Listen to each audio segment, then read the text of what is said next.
morning, this is the Health Teacher. Today's topic is Orange is the New Black. This is kind of my review of it. It is spoilery, so if you haven't finished the current season of Orange is the New Black, I would strongly recommend that you not watch this episode or vlog or whatever it is that you want to call what I do. Um, so I thought this was a very strong season. There were a lot of things that were going on. This came at the heels of the prison being switched from a government-run prison to a privatized prison, which brought a whole bunch of issues. First, actually, what I wanted to do is I wanted to talk about some of the things that kind of arose in the season that I thought were well done. Keep in mind, I do not have any experience with the prison system because, I haven't ever been inside and I don't have any friends or family who have been, or at least to my knowledge. I'm sure that things are very dramatized, as they tend to be when you are talking about things along these lines. So, first, let's talk about the general governing of the system. When the system became privatized in Litchfield, okay, so I'm talking specifically about Orange is the New Black. I'm not talking about any other sort of privatization system. But what I thought was interesting is that this person, Caputo, who has worked really hard to try to do right by the girls, he wants to treat them with respect, but he also knows that a level of control is needed, has basically just been crapped on at every turn. He pushed for the prison to be privatized because he knew that was the only way that he was going to save it, and he didn't want a bunch of people to lose their jobs or anything along those lines. But with that came a level of oversight that exceeded even the oversight that was coming from the government, and this oversight was more financially motivated. So at one point, Caputo gets the idea of introducing educational opportunities for the student, or for the prisoners, or the inmates, or for the girls, for the ladies, and he submits a proposal, and the proposal gets through, but it turns out the proposal that went through was not what he submitted. He wanted them to have actual learning opportunities that would be similar to a community college, classes that were possibly put together or put on by prison guards, something along those lines, that would give the girls something to do so that basically they were being kept out of trouble. At the end of season 3, the number of inmates at the prison was doubled. Instead of all of the beds being singles, they were now doubles, which put a lot of stress on the food. It put a lot of stress on the number of guards that they had. In fact, there was this whole storyline in season 3 that was talking about the guards. But I thought it was interesting to see what can happen when oversight goes from what do we need to do in order to maintain control to what do we need to do in order to maximize our profits. When it becomes all about the money, then the corporations are going to do what they can in order to make sure that they make the most money. One of the books that I was reading was talking about the dangers of focusing on the short term, right? So in this situation, the corporate office is saying, okay, well, how can we save money? We have an idea. We're going to create a construction class for people that they're not going to get paid for because now it's an educational opportunity. And basically we're going to build additional dorms so that we can further maximize our profits by bringing in even more inmates. It just, wow. And Caputo has really, he has been kind of blind to the whole thing. He has not been aware of what's going on because there's just so much paperwork and crap that he's had to deal with that he has not been able to kind of be down in the ranks with his guards. So he doesn't know what his guards are doing. A guy that came in, whose name is escaping me right now, but the head of the guards, he seemed like a very good, no-nonsense guard to start with, but then his guards started doing very questionable stuff, some of which I'm going to cover, and wow, absolutely ridiculous. So another thing that occurred is that so they talked about privilege, right? Or they kind of covered the idea of privilege. What do you do when you have a for-profit system that needs to provide a home for a famous personality. So the personality they used was Judy King. She seems to have been based on a combination of Martha Stewart and Paula Deen, because the whole race thing like came out where she had done something in the past that was very racially inappropriate, and it came back and it kind of bit her and that kind of thing. Which, if you have been following the Paula Deen thing, I believe that came out a couple years ago, where she hosted a party or she ran a party or something along those lines, and there were some various stereotyped um, occurrences at that event, and it caused her to lose quite a few things. Um, so, like, how was she handled? Initially, when she came in, she's like, oh, yeah, I'll just be part of whatever. And then the people who were higher ups said, we cannot allow her to get hurt. We cannot allow this. We cannot allow that. And so what they ended up setting up is that she, like, got her own private bunk. She did not have to follow all the rules. She was getting a lot of privileges. She could request things and she'd get them. And it just caused this whole issue. Now, one of the things that was happening is that drugs were available, and I take it back, I have had one encounter, and that would be Bob. And according to Bob, he's like, prison's not going to keep me straight. Like, being in jail is not going to keep me straight. And I recognize that there's a difference between jail and prison, but I honestly cannot remember what that difference is. So I apologize, but I am probably going to use them in an whatever. Anyway, so what he said is that, you can get drugs, period. And one of the ways that drugs were coming in were through the guards. Another way that drugs were coming in is that the person would swallow them, and then she would dig through her poop in order to deal with it that way. They had a scene in Max where the person was providing drugs to inmates in return to sexual favors, and unlike what you may be picturing if you were not familiar with the series, the sexual favor was woman to woman, not woman on man. So that was intriguing. There was a lot of racial tension. So during season 3, the main character decided that she wanted to make some money. She figured out how to do this using a shop or a business that the 4 business people who were running the company decided to bring in, which was they were making lingerie.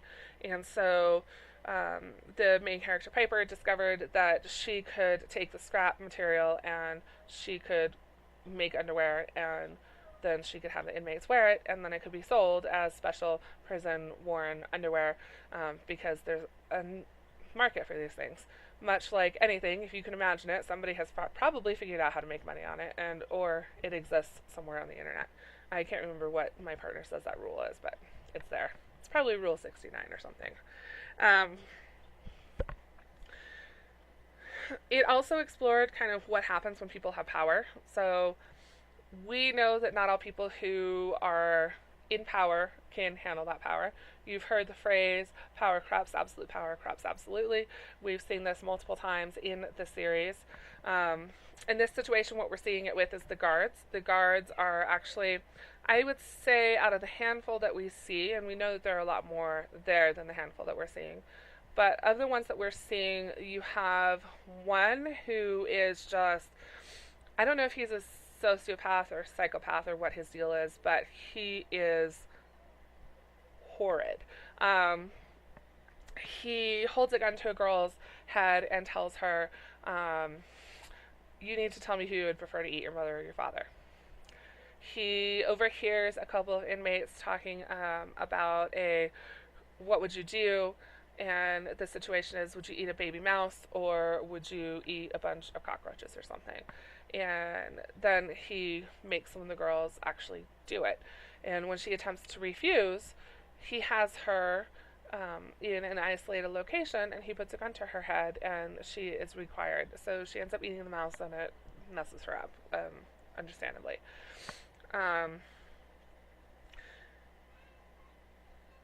Yeah, crazy.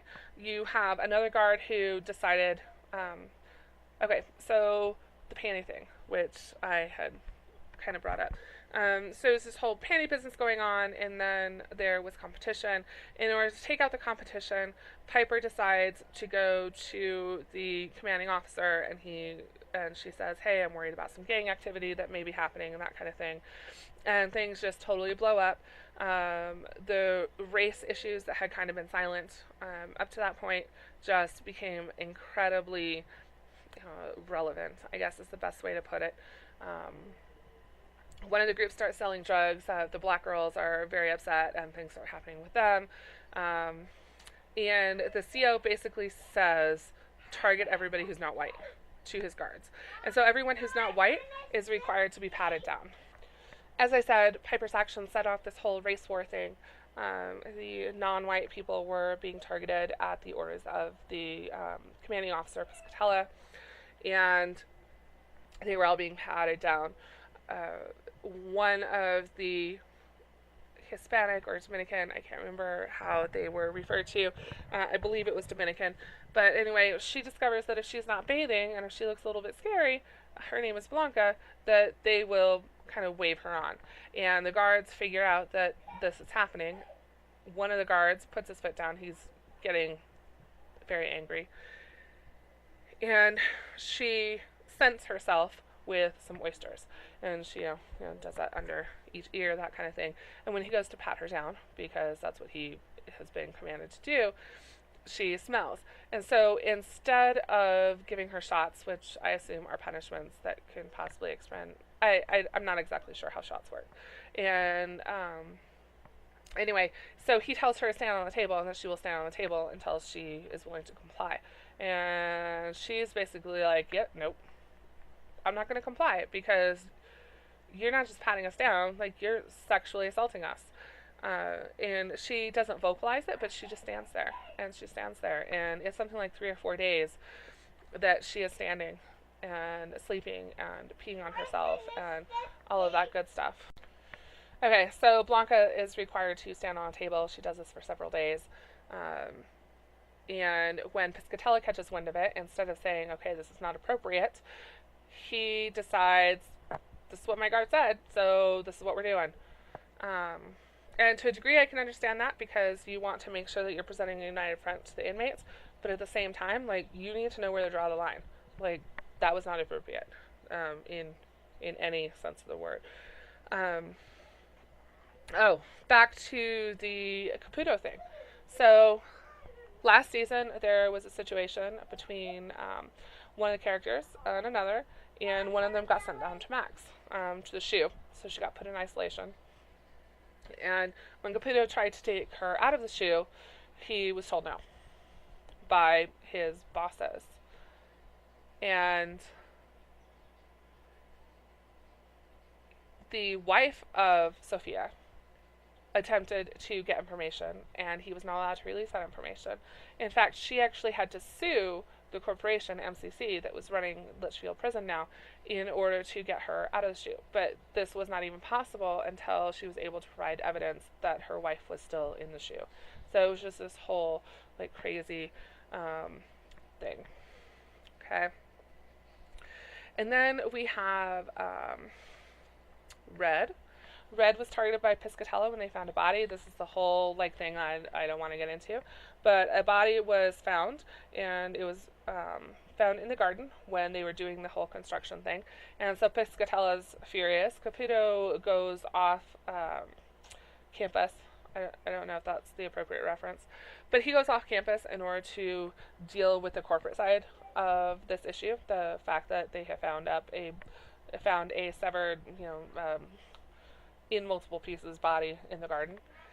And Piscatella takes it upon himself in order to conduct his own investigation, in order to figure out who did it. So anyway, he pulls in Red because he recognizes that she's got quite a lot of power within the prison as far as among the inmates. In fact, she's got enough power that one of her family members who is attempting to quit drugs, she gets her blackballed. So no one will sell her drugs. The guards won't provide. The Dominicans won't provide. The meth heads won't provide. Like, she's locked out from everything. She's not getting any drugs. And he recognizes that she's got power, so he goes after her. And when they toss her bunk and when they toss her office in the kitchen, they discover the guard's keys, and he's about to nail her for it, and he absolutely hates her, and she refuses to kowtow to him, so of course he's going to escalate, because some people just can't help but get in pissing matches with people, right? And you know you've met these people. These are the people where if you tell them no, then they just keep pushing until you bow to them. And if you don't, they just continue to make your life more miserable. And it doesn't even do anything for you, and it doesn't do anything for them, but they like have to prove that they're in power. I could go into this whole like managing thing or being a teacher thing and dealing with students and stuff like that. But just to keep it short, I'm going to tell you that this is just, it's not a good idea. It causes things to happen that are not acceptable. So he starts targeting Red. He refuses to allow her to sleep. She's starting to have some major issues. And after his last event, the prison basically says, okay, you know what, we're going to put this race stuff aside for a while. And we are going to, they're not going to riot. They're going to peacefully protest. So they go and they start standing on the tables in the cafeteria, much like the guard had required Blanca to do. And when this happens, instead of letting it go and letting them peacefully protest, which is totally what they were doing, they were not causing any trouble, they were just not obeying, Pescatella gets on his high horse, or however you want to phrase it, and he calls in all of his guards and he says, get him out of here. And so they start pulling people off. Well, one of the guards, remember the one that I told you who had the girl eat the mouse, and also had another girl talk about how she would eat if she had to eat either her mother or her father? Well, he had orchestrated a fight between a girl who is special, and I do mean that in like special needs, and another girl. And the special needs girl was like totally destroyed about it. So when all of this happens and everybody is attempting to peacefully protest and now they're getting pulled down off the tables forcefully, she kind of loses it and she's beating herself up. And she's not attacking anyone other than herself, but she's hurting herself. And Pescatella requires one of the guards to address this issue. So he attempts to, one of the characters, Washington, she is in jail for like the stupidest thing, and has, for the most part, just been like, she's a fantastic person. She's basically a librarian. So she says, hey, let me talk to her. I may be able to talk her down. And the guard panics, and he doesn't know what to do. And so he takes her down, instead of saying, hold on, whatever, because rational heads are not prevailing. And he puts in the air on her back.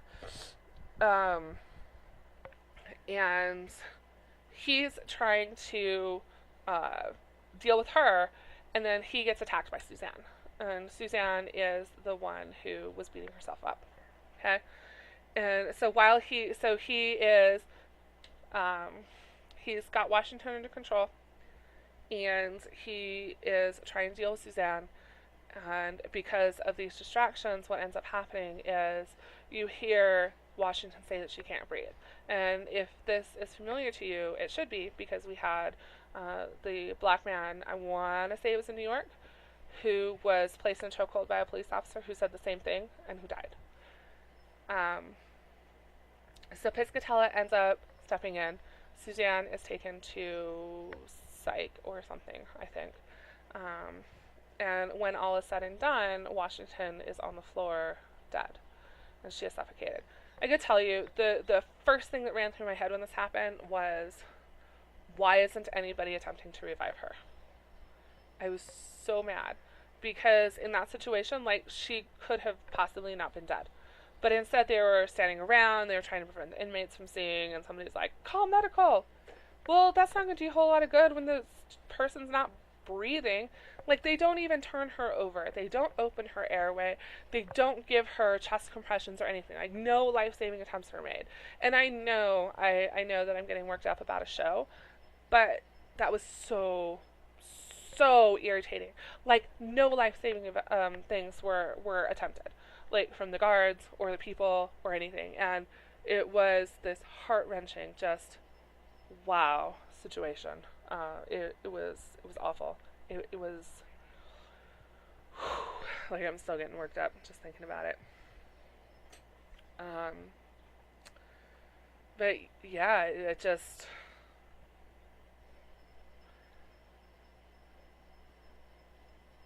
was a very strong storyline. And of course, during the last episode of the season, like, you hear or you see Washington's, like, the events that led up to her being arrested, which were kind of her last day in New York and all the things that she experienced. Um, it was done very well.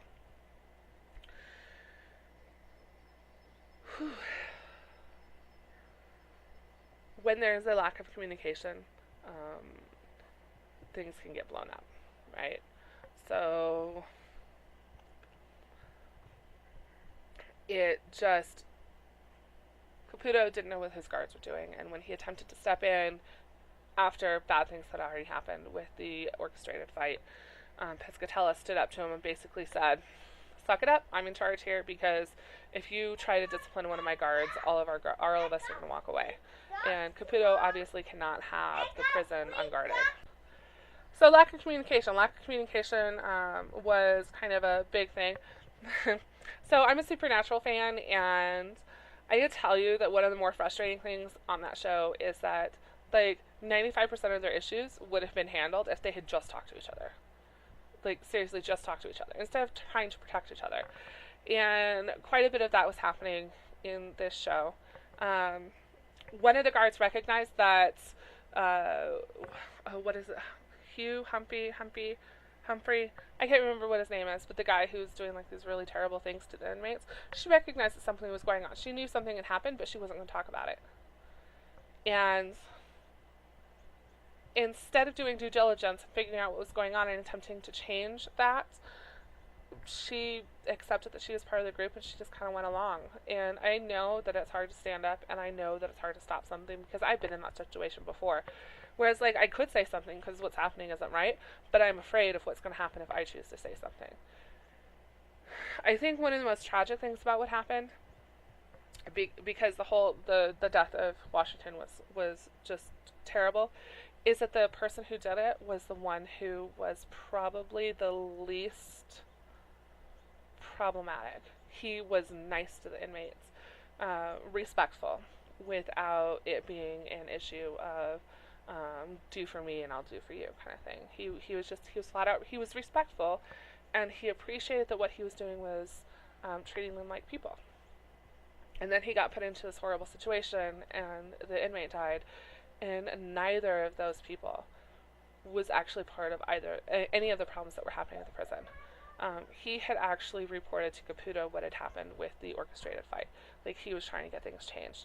And then when Caputo got shut down the way he did by Pescatella, where Pescatella was like, "You're going to let me do what I want to do, or you're going to lose all your guards." And Pescatella did have that kind of power.